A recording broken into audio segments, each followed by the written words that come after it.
What's going on, everybody? Welcome back to the channel. In today's video, we're going to be diving into more cards from Dominaria United and kind of go over some commons and uncommons that I think will be pretty good right off the bat when the set releases in the next coming days.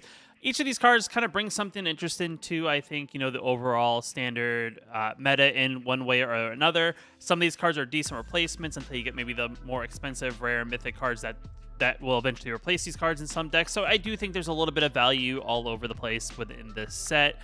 I am pretty excited for the new set to come out and also rotation to happen, as I've kind of been seeing some people play it for the first time. It does seem like a lot of things are very interesting, and we'll definitely see how things overall shake up. With that out of the way, though, let's just dive into the cards and let's just start talking about them. So starting with white, this is kind of a card I'm kind of interested in. It's a pretty decent, I think, value to drop, I would say, overall. It's a 2-mana, 2/2 Human Knight, first strike creature that if we would gain life, we gain that much life +1 instead, which is an okay static ability. But I do like it that for 2 mana, you get a 2/2 that is also first strike. This is kind of like that value pick. Like if you're not really having all the wild cards, this is not a bad card to kind of have as a placeholder in like a mono white deck or some sort of creature aggro deck to kind of fill that gap until you maybe craft that rare wild card, rare card, I guess, that would replace this, or even mythic wild card that mythic card that would replace this. But I do think it's a pretty decent card overall. First strike's always good. I do like the idea here. If you have some open mana, you can attack it within it aggressively and also pay mana to actually pump it, which also isn't too bad. It gives it +1/+1, and it still has first strike, which is definitely pretty great. I think this is definitely a card that if you, like I said, if you're on a budget, you're looking to play maybe some white in a deck, even if you're trying to play like a budget version of humans, this could be a decent 2-drop to kind of fill that spot in your deck overall. And I would say you probably want 4 of, just because it's not legendary, so it makes it something you probably definitely want to draw, especially if you're being the aggro aggressive player. Now the next card up in white, this is kind of one of those cards I wasn't immediately sold on, but more and more as I kind of read and kind of see how overall from what I've seen people preview Dominaria United, this is kind of one of those cards that could see some play, I guess. Yet again, if you're on a budget overall, it's called Runic Shots, a 1-mana sorcery spell that destroys target tap creature. It does have a kicker ability of paying a blue mana, which then turns it into a 2-costing spell, and essentially it destroys target tap creature. If the spell is kicked, you descry 2. I think this is, yet again, if you don't play blue, it's still a pretty decent removal spell if you don't have enough currency in order to invest in the more expensive rare and mythic removal. I think it's an okay card. It is situational. It's not one of those things that's going to hit all the time, but it's definitely something, for 1 mana, you could definitely take a hit, play this to then, remove that creature on your turn, and you don't actually have to invest too much mana for it. It's definitely one of those situational abilities that I feel like they try to push in every set. And to me, this is probably the best bang for the buck for what you're paying to do it, compared to like all the other ones that we've gotten before. And if you are someone who maybe plays a little bit more on the mid-range to control side, you do have that idea if you are playing 2 colors or even 3 colors. If you have blue mana in the deck that is playing this, you can also then kick it and then get the ability of Scrying, which then maybe fixes your top of your library in case you're looking for something in particular. Or if you feel like you're getting land flooded, you can always get rid of those land cards overall. Yet again, if you're on the budget, I would say definitely craft 4 of these until you maybe get those rare and or mythic removal spells that this color does play, which is still yet again not a bad card. Next card up is going to be Combat Research. This is kind of one of those interesting auras that I feel like pops up here and there throughout Magic's history. It's a 1-mana enchantment aura that enchants target creature. Enchanted creature has, whenever this creature deals combat damage to a player, you draw a card, and as long as enchanted creature is legendary, it's +1/+1 and has Ward 1.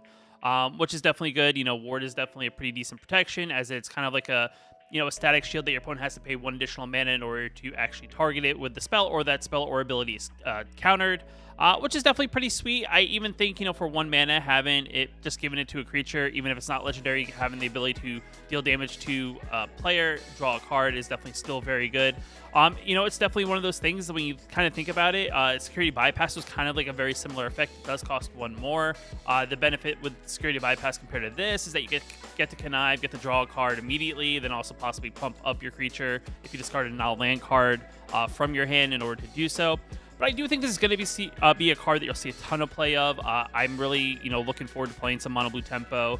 And this is definitely a card that would be a must, it's like a must add for being uncommon, as it is something that makes even, a 2/2 or a 3/3 pretty effective, just because you can swing in even for little points of damage and still keep that hand tempo going, and your opponent has to kind of deal with that creature, or essentially you're going to, overrun them over time with a bunch as much card advantage as you're going to get, because you're just going to have answers for all the things they're going to try to do. Yet again, a card that I would say is a 4 of, regardless of whether or not you're going to play it in a deck that has legendary creatures, yet it's still a good 1-mana or enchantment as a whole. Next card up is Shore Up. This is yet again another card that I feel like it's one of those things that it combats with things like Slip Out the Back. Just because it's a 1-mana instant speed spell that gives target creature you control +1/+1 hexproof, and you get to untap it. I do think, each have their own benefits. This one's decent as well. The downside of it is it doesn't give it indestructible. Hexproof doesn't get things around like -X/-X abilities like from a Meat Hook Massacre or just a static board effect. So that's the one downside. But here it's definitely unique because there is still a lot of spot removal in the format. It also keeps the creature out on the battlefield. So if you're attacking, your opponent targets it. You can then use the spell, attack in with that creature, give it additional +1/+1 hexproof if they target it, and then untap it, which then leaves it back for blocks, which is definitely very good. Or you get to catch your opponent off guard, untap your creature if they decide to target your creature in their turn, and then you can kind of give it hexproof and untap it, leave it back for blocks. I think this is one of those things. I do think you could play a balance of this and Slip Out the Back as they both do different things. I think Slip Out the Back is good. And, for the sense, if your opponent's going to play some sort of board wipe, you could save maybe the one creature you want to definitely save by phasing it out, giving it a +1/+1 counter, which is definitely good, and then get it back at the end of turn, and then, it pretty much avoids everything on the battlefield. This is also kind of like that other side of it. They target it with a spot removal spell. You give it hexproof. You also give it additional +1/+1. And if it's tapped, you get to untap it. Whether you get to tap it to trigger another activated ability, you get to attack in with it. It's definitely a good card. And for being a common, it's definitely a great card. I would say it's a 4 of. As I do think it's a good card in that sense. Next card up is going to be Impulse. This is a 2-mana instant speed spell. They get to look at the top 4 cards of your library. You get to put one of them into your hand and the rest in the bottom of your library in any random order. So this is kind of like one of those draw spells where you dig really deep into your deck. You pick one of the cards out and then essentially scry the other 3 to the bottom.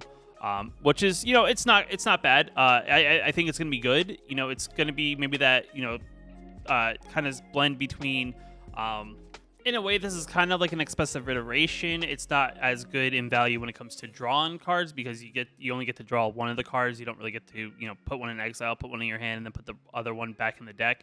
This one's not bad though. It's instant speed. It kind of does something similar. I do think it's like a pretty decent budget version of a card like.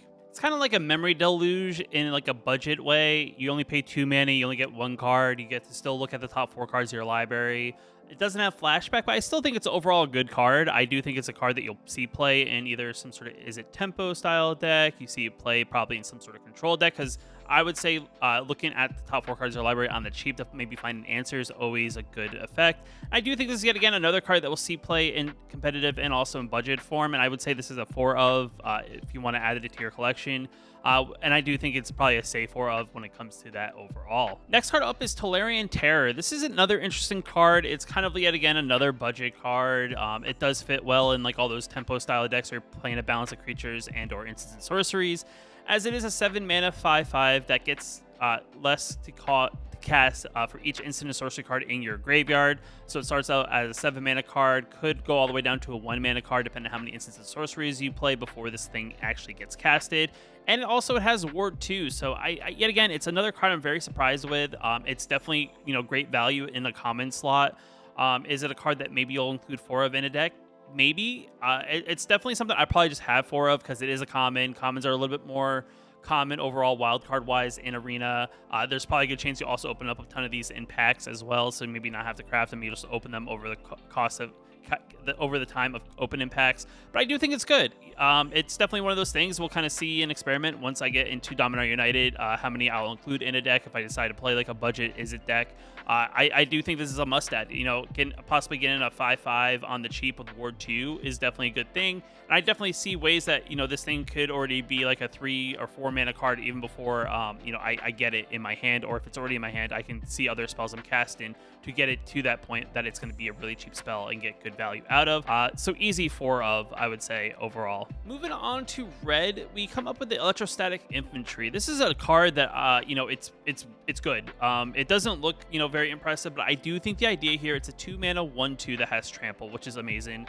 And the idea here, yet again, it's a great card for like a tempo deck or even a mono red burn deck, just because it's whenever you cast an instant or sorcery spell, you get to put +1/+1 counter on electrostatic infantry.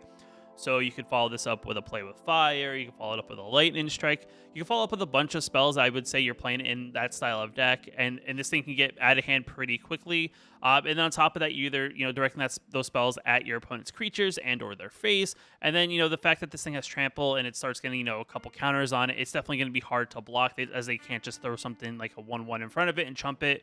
As after like 2 or 3 spells, this thing's going to be like a 4/5, a 3/4. That's definitely something that it makes it a little bit more challenging to block. And I'm a big fan of it. I do think if you're playing a deck that's going to be like a tempo style deck, or a deck that's like a balance of creatures and spells, this is like a 4 of, I would say. It's just something you want to hit, especially in the early game, because you want to build this up and kind of build that momentum of getting a bigger and bigger creature. At the same time, it's a great card for only being 2 mana, so definitely a good card that I would suggest crafting 4 of. Next card up is kind of obvious. I've already kind of talked about this here and there when I went through the spoils, but this is Lightning Strike. This is kind of like that replacement, instant speed, deal 3 damage to any target removal that we are going to be losing with Royal Eruption leaving the format. I actually think this is a step up from Royal Eruption, as it's instant, so it's like more of like you can do it on your turn or your opponent's turn, which makes it that much better. The downside is it doesn't have the kicker. You can't pay like the additional 5 mana I think Royal Eruption had, that you pay the 5 mana and deal a 5 damage instead of 3 damage. But I think the fact that we're getting it for instant speed is a better trade-off. This is an easy 4 of in any deck, as I do think it's going to be good removal, because any target removal is always better than very pointed removal, when it tells you can only point it at a creature or a planeswalker or an enchantment or an artifact. So I do think this is definitely a good removal that I think Red I thought was going to be missing if they didn't actually print something in this slot. So definitely a 4 of, I would say, you need in your collection, and you probably put 4 of in most decks if you are playing this color. So easy 4 of. Next card up is going to be Hammerhand. It's a 1 mana enchantment aura that enchants creature, enters the battlefield, and target creature can't block this turn, and then enchanted creature gets +1/+1 and haste. The one thing I'm a big fan of, it's kind of like it's kind of like we're losing runes, and it's kind of like what was like the new enchantments that were coming in. Out of all the new auras, this is kind of one of my favorites, just because you play for 1, which is definitely very good. You give target creature +1/+1. I think the red rune only was for 2 mana. You got the draw card, but you only gave the creature +1/+0. So this one you give your creature better toughness and power, which is definitely good. On top of that, it still gets haste, which is also amazing. So you can multi-spell in the same turn. You play like a 2-drop. You follow this up with a +1/+1 spell on that 2-drop, and all of a sudden it now attacks in immediately. You then get to target one of their creatures that may be on the battlefield that may be your way to attacking effectively, and make that creature can't block the turn that you are playing this spell, which is pretty sweet. Yet again, 1 mana. I do think this spell does a lot. It's kind of like the blue aura that we kind of went over. There's not you're not really investing a ton into it, but yet again, you get a lot of value out of what you're investing into. And the fact that it's a common, it makes it pretty obvious that it's going to be an easy craft 4 of, just because of its value for its rarity overall.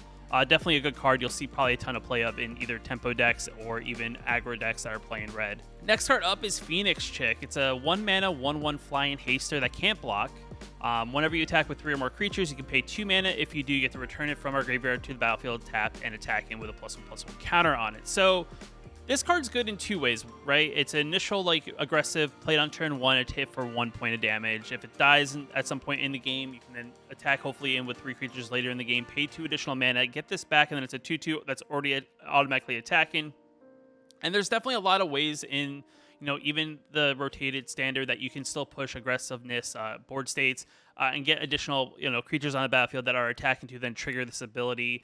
There's the new Squee, which you attack him with a Squee, you get a 1/1 goblin, you just need 1 other creature, and then all of a sudden, boom, you can bring out Phoenix Chick back from the graveyard, which definitely makes this card very versatile. It's definitely a good card. It does have its drawback that it can't block, but you're trying to be aggressive. So I mean, trading the being aggressive for not being able to be defensive is definitely the one thing that you probably will do in an aggro deck. You're not really trying to play the defensive game, you're trying to play the more aggressive game.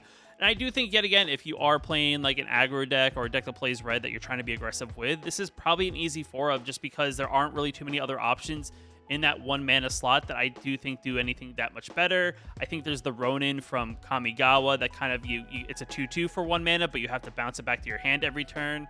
It does have, that card does have the value that you can discard it for 2 mana and draw a card later in the game. But I do think this is kind of like a little bit better just because, you know, you're not having to waste, you know, invest mana every single turn on it by having to bounce it back to your hand. And as the game goes on and things happen, you know, if this does die, you get to attack it with 3 creatures later.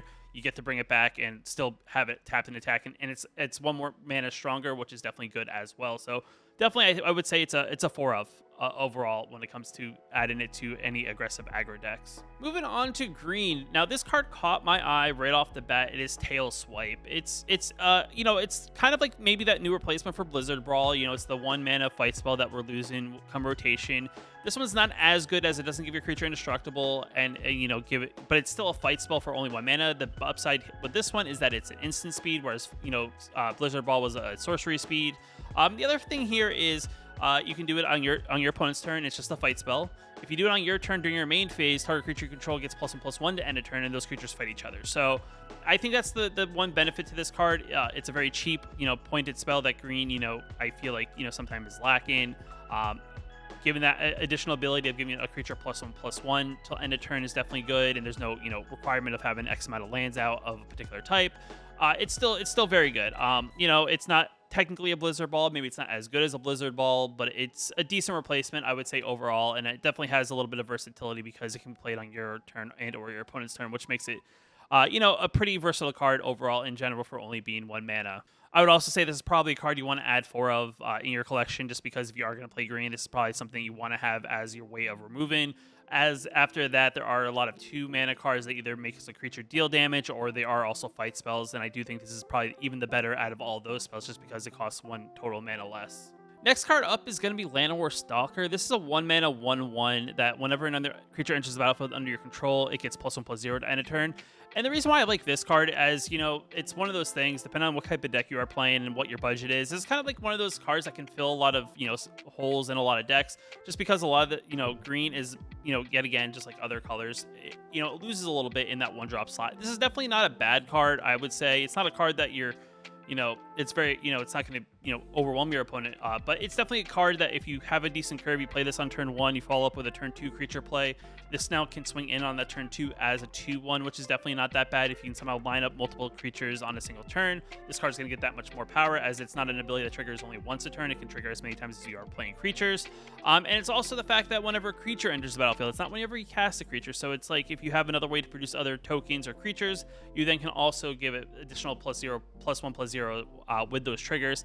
And then on top of that, if you are someone who likes elves, this is definitely a good card to have for an elf deck. And I do think this is probably a 4 of, especially in like a budget way of either playing a budget mono green deck, or even if you're looking to play elves, or even just a even you maybe splash it in a typical mono green deck. It'll definitely kind of be interesting to kind of see how this card plays out, but still, it's not a bad card for only being 1 mana. Next card up is going to be Nushabba Brawler. It's a 2 mana star 3 trampler that its power and is equal to the number of basic land types among lands you control. And you know, this card's actually pretty good. You know, it's not a card that you're probably going to play in a monocolor deck, because if you do, you're only going to have it as a 1/3 for 2 mana with trample, which is not anything impressive. But if you are someone who's playing like 2 colors, 3 colors, if you're somehow splashing 5 colors, it's definitely not a bad card to have in that 2-drop slot. Because, you know, the fact that it's a 2 mana, has 3 toughness, which is already pretty great. You know, if you are playing, you know, typically by turn 2, maybe have 2 different colors out on the battlefield. They do have to say island, forest, plains, mountain, swamp on them, or it doesn't count towards that thing. So dual lands that are just lands don't count, but if you have any of the triomes or you have the new common dual lands, that will count to pump this thing up. And I think it's actually not bad. You know, if you are someone who's playing that style of deck, you'll more than likely have, you know, a card or a couple lands out, maybe of those types, to kind of pump this thing up. You know, maybe on turn 2 it's only a 2/3, then turn 3 you play another color, it becomes a 3/3, and the fact that it's trample makes it that much better too. And then as you develop your mana bet more and more, it could be, you know, a 5/3 trampler, which is definitely something your opponent has to deal with. And for it only being uncommon, it's definitely that bridge between, you know, budget and also kind of like a card that could make it into a competitive deck. And it's something I'll probably keep an eye out, as I do probably want to make some sort of domain style deck that plays, you know, 5 colors and kind of see and experiment with. And I do think this is definitely not a bad card to include in that deck, just because you kind of want to have some sort of board presence early in the game, especially against aggro decks. And I do think this is kind of a good card to have out because it blocks it pretty well against a lot of the more aggressive smaller creatures that would be coming out on the same turn. So I would say this is probably also a 4 of that you want to have in your collection, just in case you decide to play a domain style deck or a deck that plays multiple colors, including green as one of them. Kind of going on the last one, this one's also a very interesting card. It's an uncommon Territorial Mario. It's a 5 mana star. Its power and toughness are equal to twice the number of basic land types among lands you control. You know, it's definitely one of those things. If you're playing 3 colors, it can be possibly a 6/6 if as long as you have those 3 colors on your lands. They're not just you know, non-basics that don't have island, you know, the 5 basic land types on them. It's a possibility if you are playing 5 colors, it could be a 10/10 for only 5 mana, which is definitely not that bad. It's definitely something that you're probably not playing a ton of, but you maybe want to put 1 or 2 in that said deck, just because I do think it's yet another thing that your opponent maybe doesn't find threatening, but they can spot removal it. But still, swinging in for a 10/10 makes it definitely pretty aggressive. I definitely want to mess around with it. It's definitely an interesting card to have if you're a budget player and you are trying to play some sort of domain style deck. This is definitely a good top end card to have in that deck, just because it works well with having basic land types on cards. So the dual lands definitely the common dual lands definitely help this card out overall. And this is kind of like that big card that you can play out on turn 5. You know, a 10/10 on turn 5 is definitely something your opponent has to deal with, or they're going to be hit a bunch of times. And you know, for being uncommon, it's still very good. If there was a way to give it trample, makes this card even better. But still, you know, it's definitely something I probably would say a minimum of 2, but you can always have 4 in your collection. It's not going to hurt initially. And with all these cards, you know, you can craft them, you can open them in packs, but I'm just kind of going over my suggestions of which ones you should be on the lookout for when it comes to overall collecting and, you know, crafting when it comes to the various rarities. So now moving on to black, this is definitely another card I'm intrigued with. It's an interesting removal spell. It's a 1 mana cut. It's called Cut Down. It's an instant speed removal spell that destroys target creature with total power and toughness less than 5 or less. So it's unique, right? It's very pointed at what it does. I don't know if this is going to be a card that we'll see, you know, you're going to want 4 copies of, just because there's that possibility that your opponent's playing a little bit, you know, stronger creatures. You know, if they have a 3/3, this card doesn't hit that. So it's definitely one of those things that you at least probably want a couple copies of in your deck, especially, you know, if Boros aggro is still a thing and there's a lot of more aggressive smaller decks. This definitely will hit a lot of those cards. And I do think it's kind of like that, you know, branch between you know, a 1-drop removal spell that is good and possibly, you know, it's kind of like, you know, there's this cutback is kind of what makes it okay to them being great. I do think this is going to be one of those cards you want to play a couple copies of, just because I do think it hits a lot of things early in the game. And then being 1 mana instant speed is definitely good as well. And, you know, you'll probably play this and then you'll probably play the other removal spells in the format. And, you know, I would say you can craft 4 copies, but having 2 copies is probably more than enough in any deck, just because of it, of how limited it is in that scope. But still, it's a good card for only being 1 mana. Next card up is going to be Knight of Dust Shadow. It's a 2 mana 2/2 menace. Your opponents can't gain life, and for 2 mana you can pump it +1/+1 to end a turn. Yet again, it's kind of like that decent budget value 2-drop. A 2-drop that's a 2/2 menace is definitely very good there. There's also the static effect that your opponents can't gain life, which is definitely good. I don't know how dominant gain life is going to be in this new standard, but having that ability is definitely something that your opponent maybe wants to deal with, especially if they are some sort of deck that plays a lot of life gain. It prevents, you know, things like with lifelink on them from gaining life, which is also pretty sweet. And it's definitely one of those things, if you don't have like Tenacious Underdog, this is definitely not a bad replacement. Menace is still very good. It's one of those things your opponent kind of has to deal with as well, because they either have to throw 2 things in front of it to block it, or they have to kind of spot removal it or wipe the board. And I don't think it's that bad. You know, 2 mana for a 2/2 is still very good. And I do like in this set that they kind of did the White Knight and Dark and Black Knight kind of thing that they've done in prior years, as like, you know, as this is kind of like that set that this is the set that celebrates 30 years. So I do think this is kind of one of those cards. If you are on the budget side, you probably want 4 of these, just because they're having decent 2 mana 2/2s are always very you know, prominent, and it's definitely something you always want to have in all your decks when you craft them. The last card up, I kind of forgot this in green. I kind of saw this as I wasn't scrolled ahead. Is going to be the Weathered Treaty. It's a 3 mana enchantment saga that has decent effects. It has the read ahead ability, where you get to choose whatever chapter you want to start on. You don't have to start immediately on chapter 1. You can skip all the way to chapter 3 if you want to. And, you know, it's one of those unique cards, right? It's a decent budget card if you're someone on a budget, you're trying to play domain. As, you know, I do think the chapter 1 and chapter 3 are definitely very good. The first chapter is you get to search your library for a basic land card, put it on the backfield tapped, and then shuffle. So it's definitely a good way to go into your deck, find possibly the missing color you needed, or just getting, that second color of that particular color you're looking for and kind of, ramp up a little bit. Chapter 2 is you just get a green sapling creature. Not really anything impressive, but there are cards in the deck, that maybe you want to use that token to sacrifice for something. So that's not the worst thing ever. Other than that, you just get a 1/1 token. And then Chapter 3 is target creature you control gets +X/+X and gains trampled at end of turn, where X is the number of basic land types among the lands you control. And that's the whole domain effect. So it's kind of like that domain ramp up card. And I think 3 mana is definitely pretty fair there. If you already have the 5 colors, you're just looking for a way to push that addition, that final damage to finish off your opponent. You can just skip ahead to Chapter 3 and give your creature +X/+X based on how many lands you have out that have the basic land type on them, and possibly finish off your opponent. I like this card. Out of all the sagas that are like of the uncommon variety from this set, I think this is like probably my favorite out of all of them. I do think there's a couple that probably I'll experiment with, but this is the one that kind of stood out to me that is pretty good regardless. If you're playing a multicolored deck, you could still include a couple copies of this if you're on the budget side of looking of a way to get some decent value and some ramp in that deck. And I do think this is a pretty decent 3-drop saga overall. Now moving on to multicolor. The first multicolor card up is going to be Balmor, the Battle Mage Captain. It's a 2-mana 1/3 flyer that whenever you cast an instant or sorcery spell, creatures you control get +1/+0 until end of turn and gain trample to end of turn.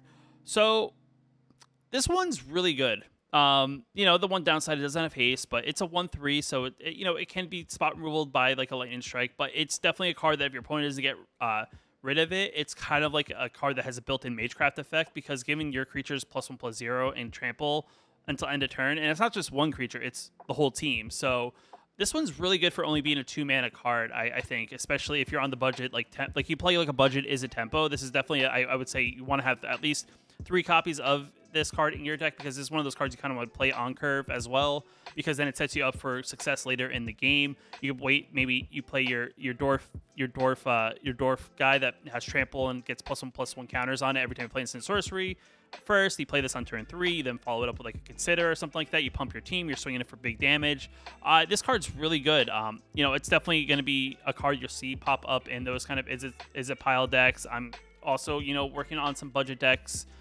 Even though I don't have access to the early preview, I've kind of been experimenting with some piles and I haven't been able to test them, but this is definitely a card that I've included in those is it budget piles that I've been working on. So definitely a good card. Definitely, I would say it's one of the, out of all the multicolor uncommons, I would say this is an easy craft when it comes to making sure you have this in your collection, especially if you play these colors. Next card up is going to be Elias, Ilcor, Sadistic Pilgrim. It's a 2-mana 2/2 that has Death Touch.